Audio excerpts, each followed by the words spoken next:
Hiya, my name's Charlie and welcome to my channel and welcome to my best books of 2023. Well, all of my favourites anyway.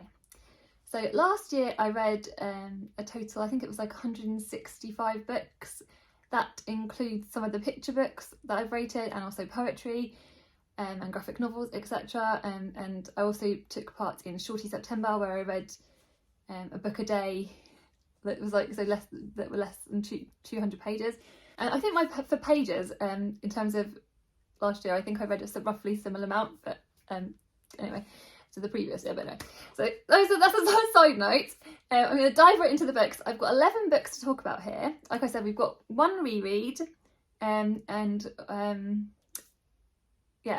majority of the books that I'm going to talk about are actually quite new releases. There was 6 books were published from 2023.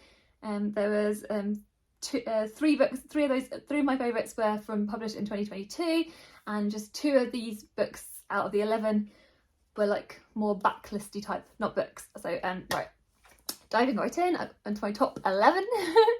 In my 11th spot, because I couldn't not talk about this because of the author, and one of my lovely friends, Jack from Spread Book Joy, specifically kind of like gave me the nudge to read it and sent me this copy, which is Mort by Terry Pratchett.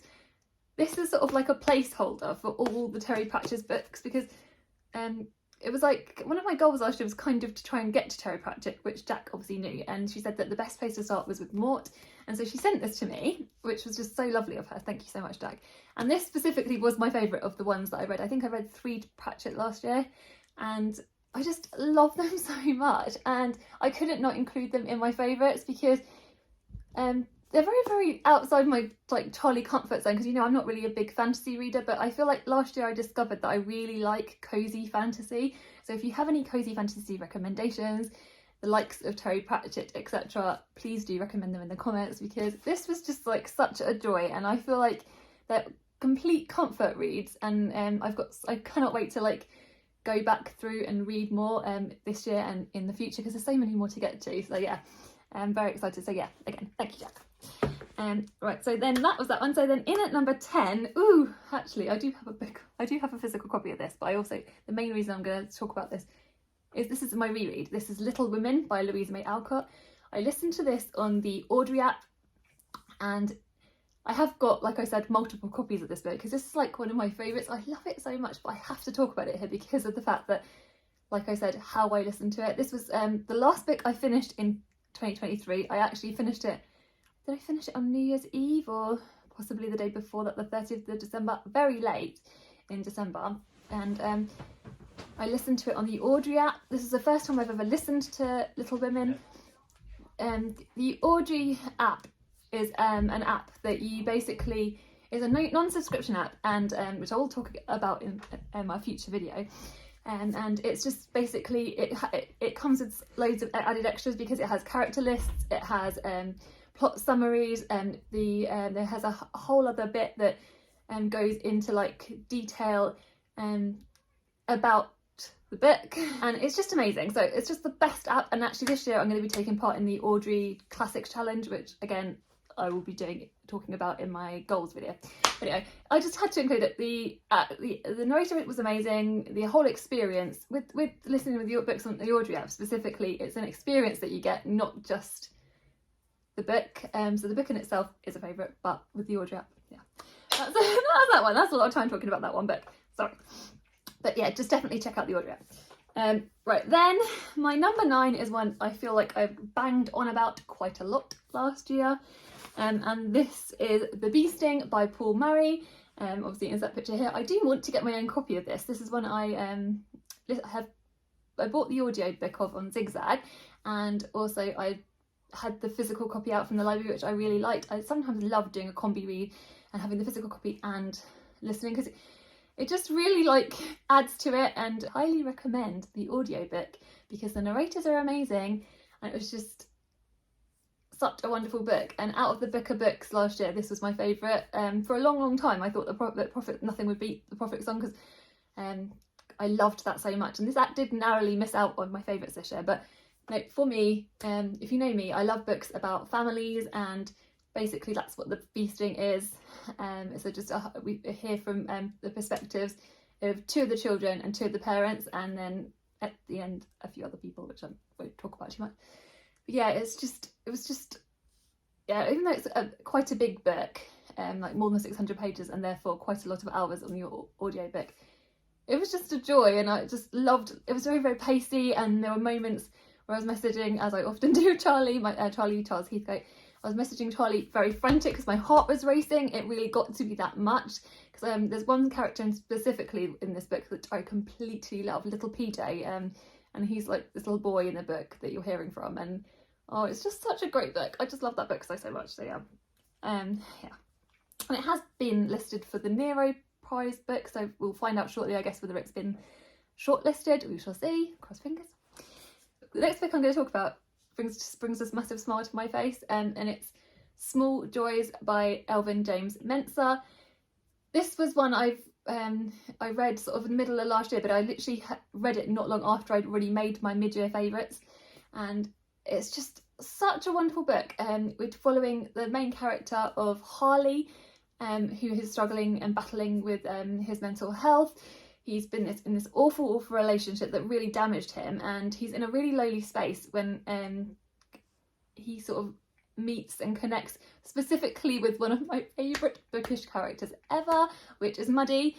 And the way, like, this book, the characters in this book and the story, it's just so beautiful. The way Elvin James Mensah has written this book, it's just so gorgeous, and I feel like I can't do this book justice enough. I watched a wonderful interview recently. The lovely Sean the Book Maniac spoke with Elvin himself on his channel, and I know there's going to be an actual full book interview, a full interview about this book, and that was lovely to watch. And we found out in that video, I'm going to link that video obviously in the description, we found out that there's going to be a Muddy short story. So Muddy, like I said, was a character, and there will be a whole short story at the back of Small Joys when it's published in May. It's going to be published in May, and that's when I'm going to get hold of myself a physical copy, because I was hoping to treat myself to a hardback copy just after Christmas, and then I found out that about the short story, and I'm going to hold off and wait for the paperback. But yeah, Muddy is like one of my favourite bookish characters. He's Mancunian, he loves music, he loves Oasis, but he's also a birdwatcher. And the friendship between Muddy and Harley was just so tender and so wonderful. And it was just, oh, it's just, honestly, that book, I just love it, love it. And I think more people should be talking about it. So yeah, and then it should be appearing on more favourites lists.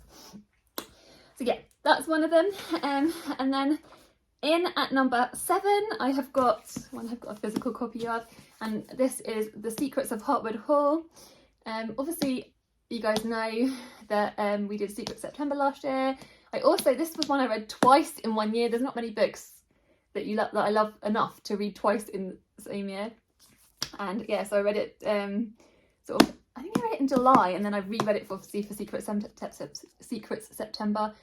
Secret September, for those of you that don't know, was a read-along that myself and Charlie hosted on Voxer, and there was a whole group read, and it was just the most that in itself was just the most wonderful experience, because just chatting with everyone every week and hearing everyone's thoughts about the book. And yeah, this has just there's so many gorgeous lines in this, and I feel like this will be one I go back to again and again and again, even though I've already read it twice.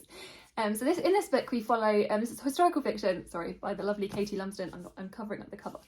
And we're hearing about Margaret Lennox, who has come to Harwood Hall to work as a governess there for a young boy, and to look after a young lad. And it's basically her journey. We're hearing about her sort of the history of her, like her history, and then also her experiences of Harwood Hall and the secrets that she's uncovering, and the secrets that we're uncovering about her as well.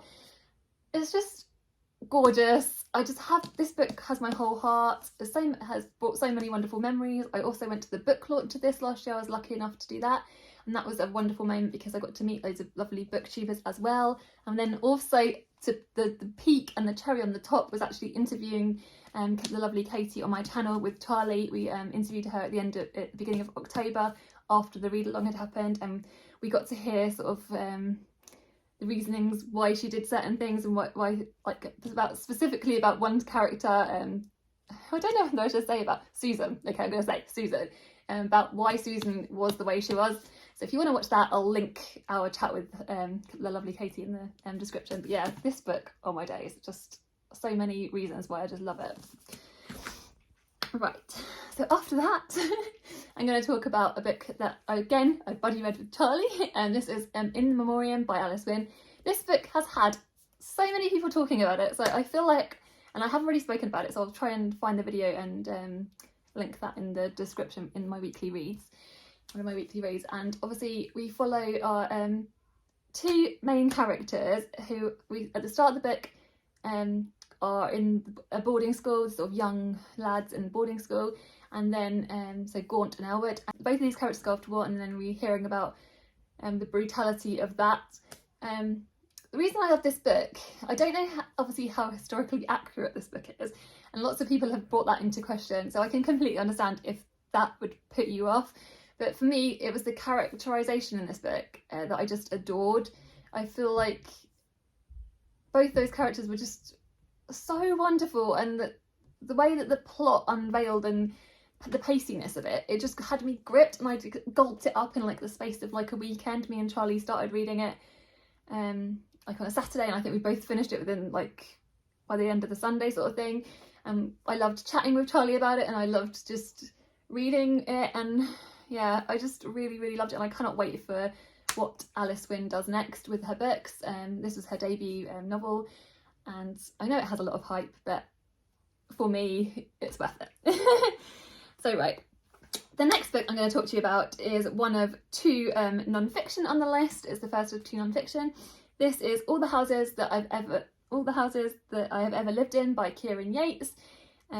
This is a book that is a non-fiction, like I said, and it talks sort of autobiographically about Kieran's experiences growing up.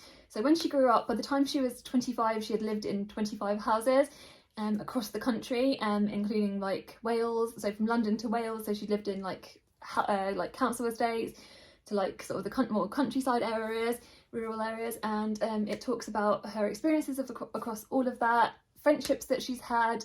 It talks about social housing in marginalised communities. Kieran is of Asian heritage and also grew up in a single parent family, so obviously it goes into those topics as well. It just is so rich in its detail, and very it's just very poignant. And I feel like even though it's non-fiction, I know that it talks about these very hard-hitting themes and complicated themes, it does it with justice and with heart. And yeah, and it also sort of like has other things like to do with the objects that we carry from our homes and then why we have attachments to them and things like that. It's just gorgeous, so many layers. Just please check it out. I really hope this gets listed for the Women's Prize non-fiction, because I feel like it should win all the awards, and yeah, quite rightly so. So that's that. Then I'm going to talk about a book with a very similar name to one of my other favourites, but it's not the same book at all. This is Small Worlds by Caleb Azuma Nelson. This is one initially I read, I borrowed the book from the library, and then because I loved it so much, I had to go out and find my own copy. And I read this in the summer, and this is sort of set in the summer. I think it's set over 3 summers, and we follow our main character of Stephen, and it's to do with his family. It's to do with a relationship that he has. And the thing with this book, and the reason I love it, is just this like the lyrical nature of Caleb Azuma Nelson's writing. I've heard from people basically. So this is the first book I've read from him. I did subsequently read his debut book, which I also loved, but because this was the first one I read, this was the one I loved the most. And I've heard that other people say the same thing. So whichever book you head to first may be the one that you love the most, because it's a very similar kind of styling across his books. Is a very similar feel to the books. Yeah, but for me personally, the family elements in particular, and the relationship with his father, Stephen has with his father, and also his mum as well. Yeah, it's just beautiful, and it also has discussions of like music. Similarly, I guess, and that is one similar theme with Small Joys. Yeah, and you could, I love that so much. It was just beautiful, and I just cannot wait to reread this. I probably will reread it in the summer because again it just had that feeling and that sort of like, yeah, I just, again, as soon as I finished it, I just again was just filled with so much joy for just how amazing the writing was. Yeah. So yeah, highly recommend it. Right, now we're into my top 3, and the book that's in my number 3 spot, it will be no surprise to any of you. It's Trespasses by Louise Kennedy. Now this is one, again, that I talked about a lot, so I will save you the trouble of me going on about it.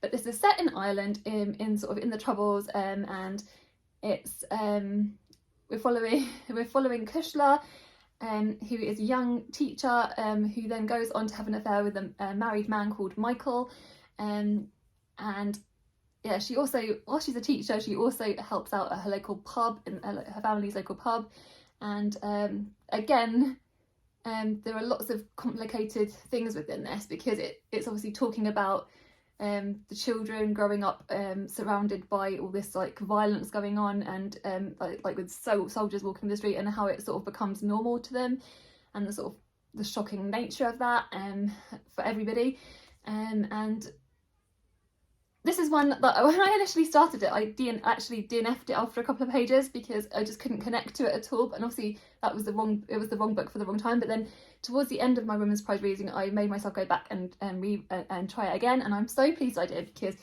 these characters, again, Kushla, I just loved so much. Whilst you don't always agree with all of her decisions, I just loved her. I just loved her so much. And it's, yeah, again, it's kind of like morally grey character kind of situation, but Kushla, there's also a thing about Kushla and her relationship with her mum, who is also battling with alcoholism. So yeah, again, this book has my whole heart, and I just adored it. And I don't think it's necessarily for everybody. It's kind of a bit of a Marmite book on BookTube, I believe. But yeah, I asked my sister to buy me a copy of this because I loved it so much, because I've got the digital copy and I wanted a physical copy. So if that says anything, yeah. Right, then my book in at number 2 is, and my best non-fiction of the year, is With Love from the Pink Palace by Jill Nalder. This was published in 2022, and it's talking about the AIDS crisis, and it's specifically at the beginning of the book that I read, my copy that I read, there was a foreword by the amazing Russell T Davies, who was obviously a writer for Doctor Who. You guys know how much I love Doctor Who. And which was just beautiful because Jill Nalder and Russell are obviously friends, and which is just gorgeous. The book itself, so I read this, like I said, I read this book in October. There's a whole reading vlog, well, I did a whole vlog I did Vlogtober, and I'll try and find the vlog, the specific vlog that I was reading it, because I was literally, this book made me cry. I don't think a non-fiction has ever made me cry, I don't think, and it literally made me sob so hard, because again, it's a kind of narrative non-fiction, as with like all the houses I've ever lived in. It's kind of got this narrative voice, so it kind of reads almost very like fiction, but it's not. And it's just, if you guys have watched the TV show It's a Sin, that's what this book is based on. This book is what the show is based on, basically. So I read the book and then watched the TV show after, and that was a lovely thing to do. And you could see the similarities and which characters were who, obviously. But yeah, it was just beautiful, talking about how the brutality of that time, in the sense of when the AIDS pandemic was happening, and how little everybody knew, and the effect it had on everybody. And then it's just I want to get the book. I want to get myself a physical copy so I can reread it, even though it did have that effect on me, so I may have to wait a little while before I reread it. But yeah, it's just, again, such a beautiful non-fiction, and I think it's one that you all should check out. So yeah. And now finally, lastly but not leastly, none of you will be surprised, because this book has not budged from my number 1 spot all year since I read it. This is Someday Maybe by Onyina Boulay, And this book,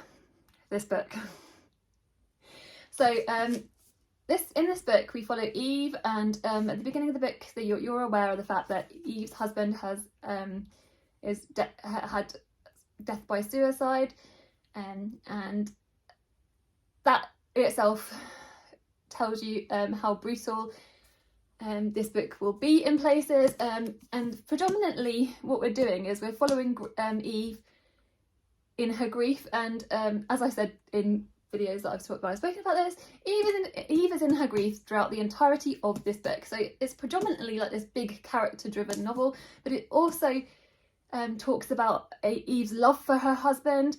So you go back and relive her like meeting him and things like that, and like there is so much love within this book. So even though it's got grief, obviously grief comes from love, and they're so like woven together, so like connectedly. And I've never read a book that sort of so accurately depicts grief, or my kind of like feeling and grief. Obviously I've had very different experiences to the character of Eve, but yeah, it's just so like beautiful. And another thing I loved about this book was Eve's family, and sort of she's got her brother, and also there's also a best friend in this book that support Eve, and all those characters were really well drawn again, and they felt very real off the page.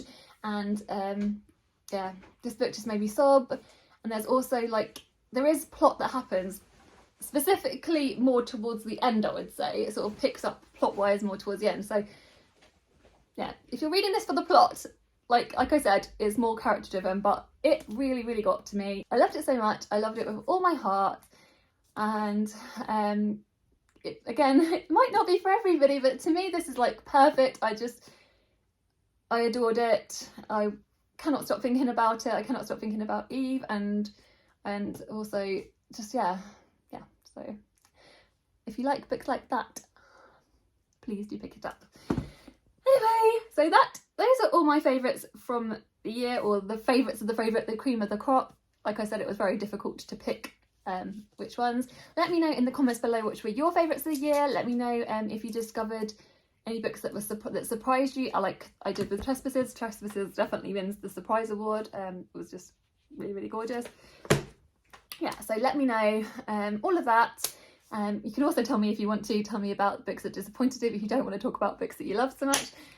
Yeah, I know a lot of these books are quite brutal, but that's just kind of like the kind of reader that I am. I go between brutal books to cozy books. I don't really feel like there's a lot in between, other than maybe a few classics and some non-fiction. Yeah, okay. And the next video you'll probably see from me should be a like goals video / goals roundup from 2023. So yeah, take care and sending you lots of love.